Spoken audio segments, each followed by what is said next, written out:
Welcome to the University of Michigan Dentistry Podcast Series, promoting oral health care worldwide.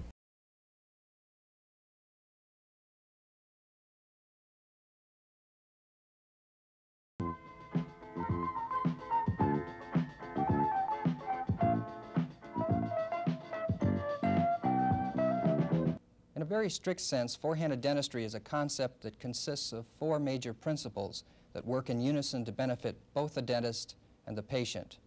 Four-handed dentistry is operating from a seated position with the patient reclined, using the skills of trained auxiliaries to perform clinical tasks, organizing the practice to promote a smooth flow of dental services to patients in an orderly and relaxed manner, and making every effort to make each task as easy as possible by standardizing procedures while conserving time and motion and maintaining quality in the services rendered to the patient. Each of these four principles has a significant influence on the success or failure of four-handed dentistry when it's applied to the daily demands associated with dental practice. The idea of using the services of dental auxiliaries is not new by any means. However, the manner in which dentists are using the skills of dental auxiliaries to provide dental services is an ever-changing process. Recently, we had the opportunity to talk with Mr. Ken Nall, National Sales Manager for a dental equipment manufacturing firm, about four-handed dentistry and its implications for the practicing dentist. Defining four-handed dentistry certainly would be a lengthy process. I think we have to look at what most people think of it as being utilizing four hands and getting the most effective production out of them in the least amount of time, least amount of stress, and that in comparison to working alone or working with the girl who was not assisting him in the fullest manner that she could, if the environment would support that. And I think the terminology DAU, or dental auxiliary utilization, came about along with at the same time that four-handed dentistry and sit-down dentistry. All of it couples together to mean getting maximum utilization out of an auxiliary or more than one auxiliary. And it takes that effort and that performance in order to really achieve the contemporary full-fledged four-handed dentistry. The ultimate goals of four-handed dentistry are of practical significance to the operating team and the patient. Mr. Nall stated the goals this way. Providing the maximum quantity of dental care at the maximum quality level with a minimum of stress and a minimum of work. I suppose that says a lot, but I think... that says that for the dentist, per se. That's correct. And the dental assistant. How can we transpose that from the standpoint of the patient? What do those things mean for the patient? How would they benefit from four-handed dentistry? Well, I think many people feel that the focus of attention is primarily on the comfort for the dentist, and certainly that's true. Comfort for the assistant second, and certainly that's true, but I don't think comfort for the patient has been left out. I think the reclining chairs that are there today are certainly more comfortable than the ones of yesteryear. Many may feel that the elimination of a cuspidor may not be as comfortable. Certainly, maybe I'm biased, but I am more comfortable with the girl doing an effective job of evacuating my mouth than trying to empty it with a shot of Novocaine or two, which I couldn't do very effectively anyway. So I really don't view that as discomfort, though some may. With these goals in mind, let's turn to some of the essential ingredients that are needed to practice the four-handed dentistry technique. Four-handed dentistry is similar to a cake in that it consists of several important ingredients. Each ingredient is important in its own right, but also contributes significantly to the whole concept.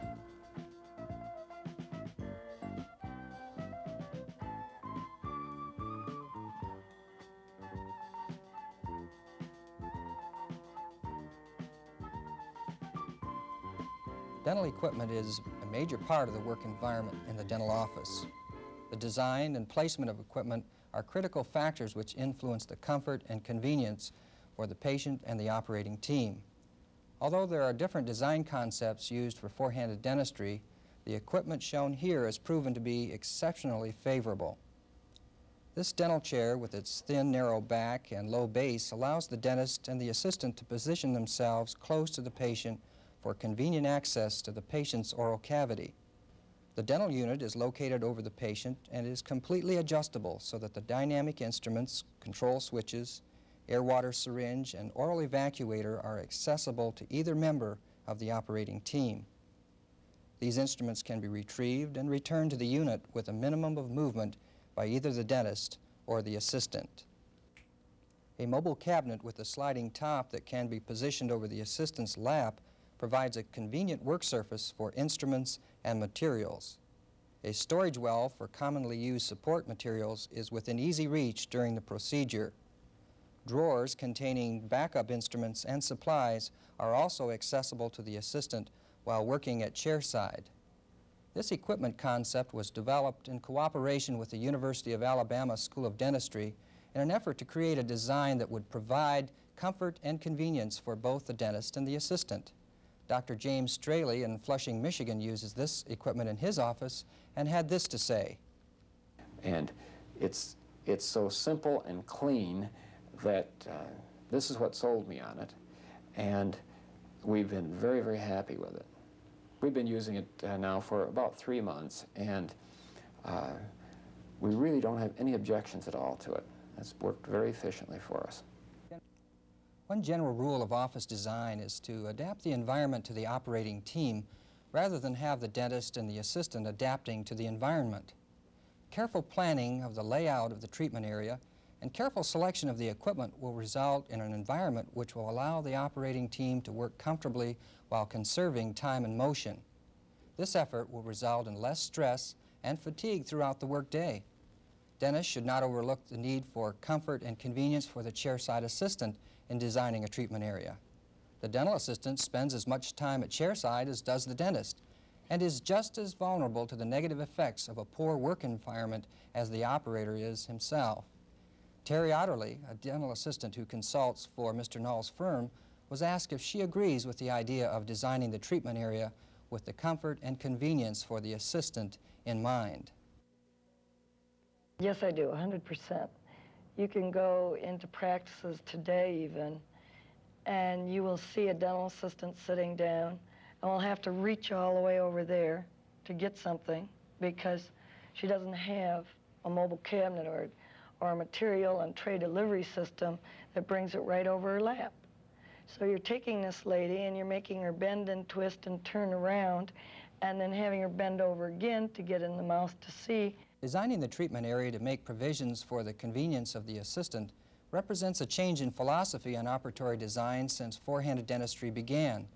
In the early years, excessive bending and reaching for instruments was delegated to the assistant in an effort to reduce the stress and fatigue for the dentist.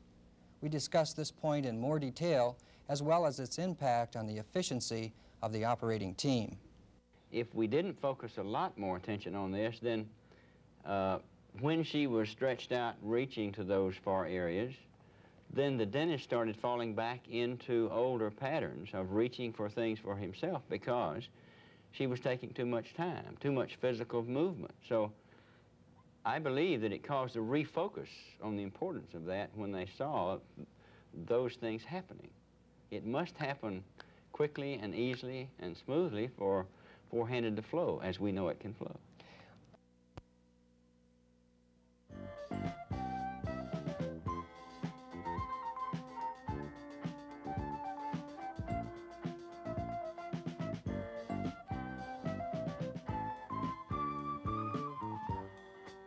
Proper positioning of the patient and operating team is the second ingredient that is needed to perform comfortable and convenient four-handed dentistry. Obviously, this is influenced to a great extent by the dental equipment that is used. However, it's entirely possible to have favorable equipment to work with and still not work in a favorable position. Generally, the patient should be placed in supine position so that the oral cavity is located over the lap of the operator.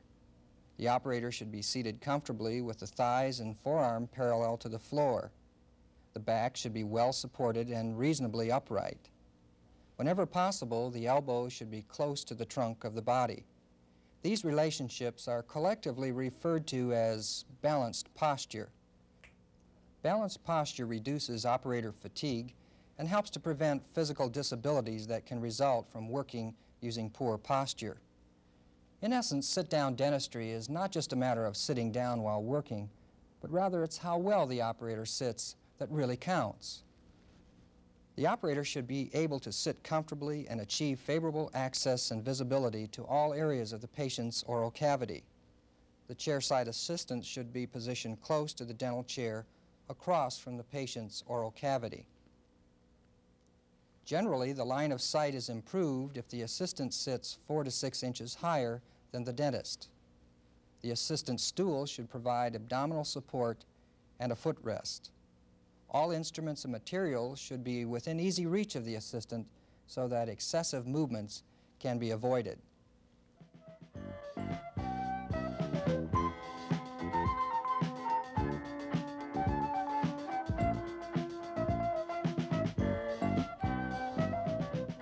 The preset tray is an important ingredient in the four-handed dentistry concept. A preset tray is a well-organized group of instruments and supplies that are needed for a specific dental procedure. The instruments and supplies that are stored on either metal or plastic trays for use when the procedure is performed. The preset trays are prepared in the sterilization area, which is actually a part of instrument processing. The use of preset trays offers the following advantages in the treatment area. Downtime is reduced between patients since the treatment area can be prepared more quickly. Efficiency is enhanced at chairside by having the instruments arranged in the order that matches the established standardized sequence of the procedure. Note that the instruments are placed in groups on the tray to match the phases of a treatment procedure. This is a typical amalgam tray with the instruments grouped as follows. General purpose instruments are placed in the most accessible position since they are used frequently and at various times during the procedure. Cavity preparation instruments are next. Matrix materials are placed here. Amalgam insertion instruments follow with the condensers placed in the order of their use. Carving instruments are last. Accessory items such as cotton rolls, 2x2 gauze sponges, cotton pellets, wedges, and articulating paper should be placed in a convenient area on the tray.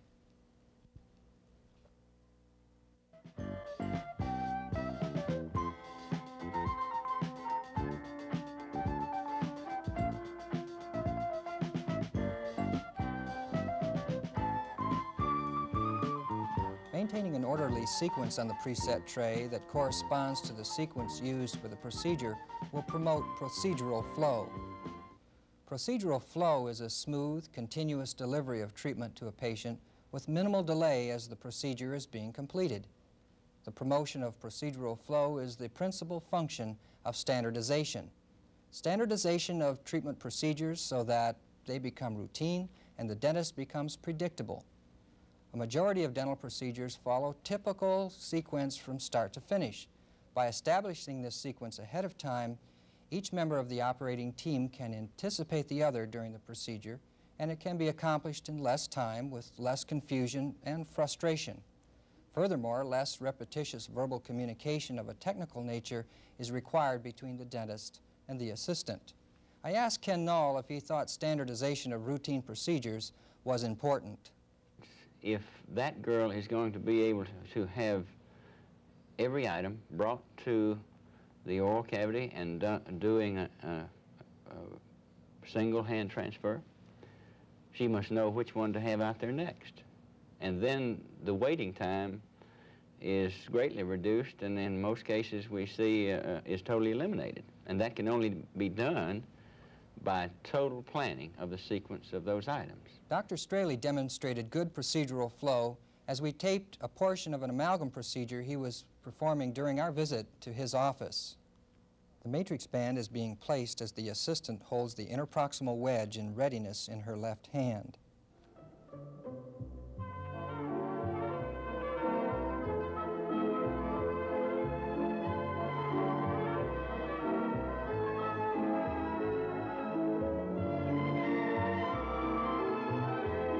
She starts the amalgamator as the operator inserts the wedges. The amalgam capsules were prepared ahead of time to minimize the delay at this stage of the procedure. Capsule preparation should be a part of the operatory preparation process.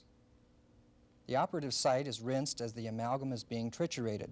Final inspection of the prepared tooth and matrix assembly is done as the trituration process is being completed.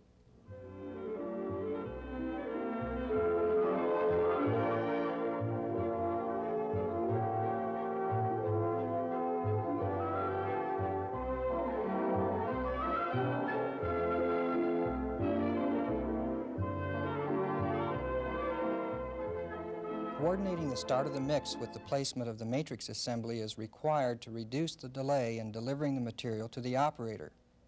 In this impromptu taping, there was only a 25-second delay from the time the operator finished the final cavity inspection until he received the first increment of amalgam.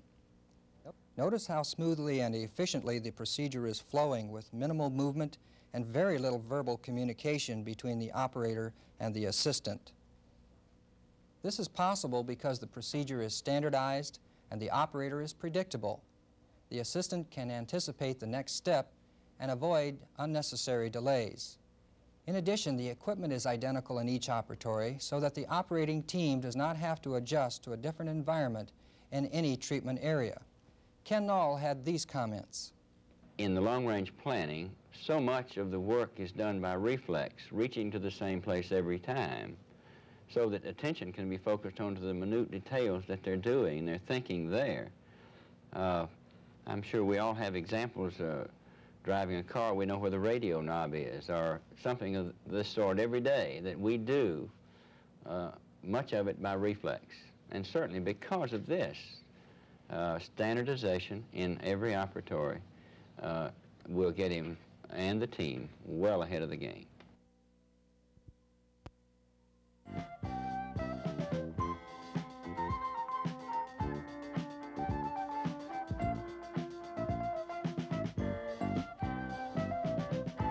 Another ingredient that promotes procedural flow is the simplification of instrumentation that is required for a procedure. To a great extent, this is a streamlining process. The operator simply assesses the need for every instrument on the preset tray and asks, can some instruments perform more than one task?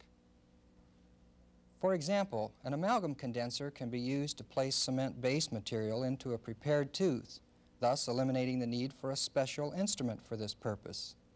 There are other instruments, including burrs, that can be used for more than their intended purpose. The net effect of this is to reduce the number of instruments required on the preset tray. Costs are reduced, and the assistant has fewer instruments to handle during a procedure and during instrument processing. Using instruments to the maximum is another way to simplify a procedure. Whenever possible, an instrument should be used until its task is completed before returning it to the tray. Dentists frequently waste time in returning to instruments they have already used previously simply because they did not complete the task with the instrument the first time.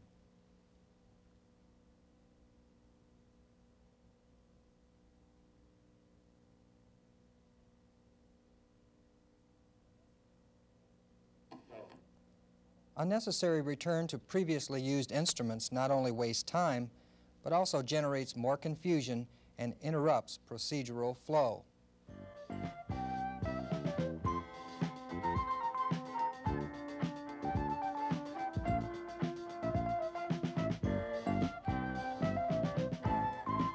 The development of an efficient instrument transfer technique is also an important part of four-handed dentistry.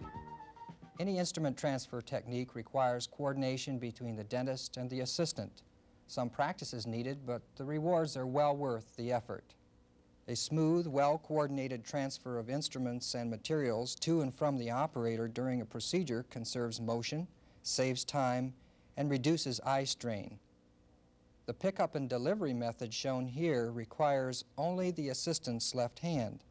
The right hand is free to perform other functions such as maintaining retraction and oral evacuation. The assistant should know what the operator wants before it is needed to avoid delays and disrupting procedural flow. Standardizing the procedure and using preset trays help to implement effective instrument transfers between the operator and the chairside assistant.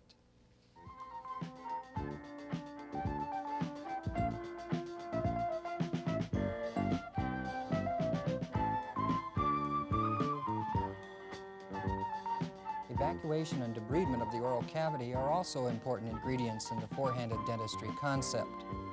Effective use of the oral evacuator and the air-water syringe with the patient in a supine position has eliminated the need for a cuspidor. Studies have shown that approximately 15% more time is required when the cuspidor method is used to rinse and evacuate the mouth.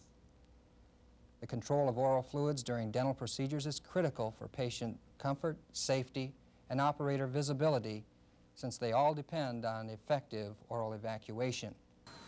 Evacuation techniques have been developed that keep the patient's mouth clear of fluid while preventing the evacuator tip itself from interfering with the operator's access and visibility.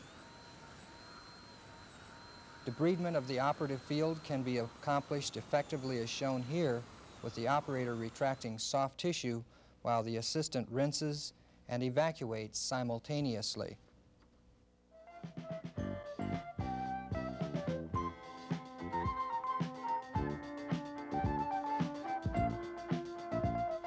Coordination of patient flow throughout the workday is also a significant ingredient in four-handed dentistry.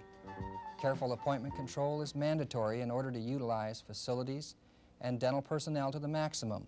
The appointment desk is indeed the control center of the office. Treatment plans have to be carefully coordinated with the appointment schedule so that the treatment is carried out in a logical and efficient manner. All of these ingredients just discussed are truly the functional elements of the four-handed dentistry concept. They all contribute in their own way to the efficient delivery of dental services in a relaxed but productive manner. Four-handed dentistry does not imply working harder or at a faster pace, but rather it implies that the operating team works more intelligently, with the efforts of both the operator and the assistant having a meaningful purpose. With the advantages of four-handed dentistry in mind, Ken Knoll had these comments on why dentists are reluctant to change their practice style to four-handed dentistry. There are several big reasons that I have encountered, Joe. I think the major one, certainly we could say, like any of us, in any situations, just the human nature resistance to change. I sometimes exemplify this to prove the point of saying if I have developed a golf stroke in a certain manner with a certain grip, and someone says, why don't you change that? Most of us would not immediately change it. We feel a certain confidence and assurance that that technique and that experience that we've acquired by utilizing it, we can perpetuate. But with a change, and some feel that it's a very drastic change, I think there's certainly a fear of whether I can continue to provide that same sort of quality work if I make some changes of this sort. It requires, four-handed dentistry, to do it well and do it efficiently and do it comfortably, requires that the operatory, that it be done by design. You must have a certain geometry, a certain what they call game of inches, correct or within certain bounds for the dentist and the assistant to be comfortable. So I think we can see that this would require a great deal of rearrangement in some cases. In some cases that would not solve the problem. Repurchase, re-equipping. So the dentist would be faced with some investment in new equipment that would support this type of dentistry. So that certainly is a major resistance. Another is, I think, one of the major ones even, is lack of thorough knowledge in what is required and lack of thorough knowledge in how to do four-handed dentistry. We've heard the word for 10 to 20 years, but we don't find that there are that many people who are really fully trained and fully knowledgeable of what contemporary four-handed dentistry is. So I think it's lack of knowledge and education in that regard.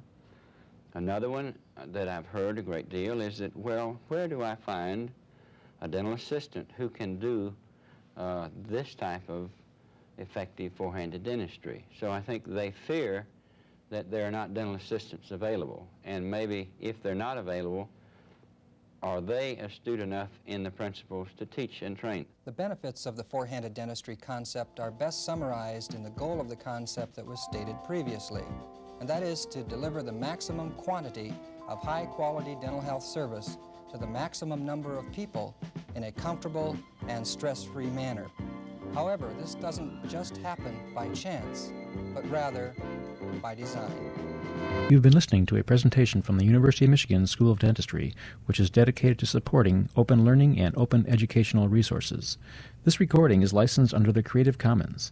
It may be reused and redistributed for nonprofit use. Please attribute materials to the University of Michigan School of Dentistry and redistribute under this same license. For more information on how this and other University of Michigan School of Dentistry recordings may be used, visit www.dent.umich.edu/license.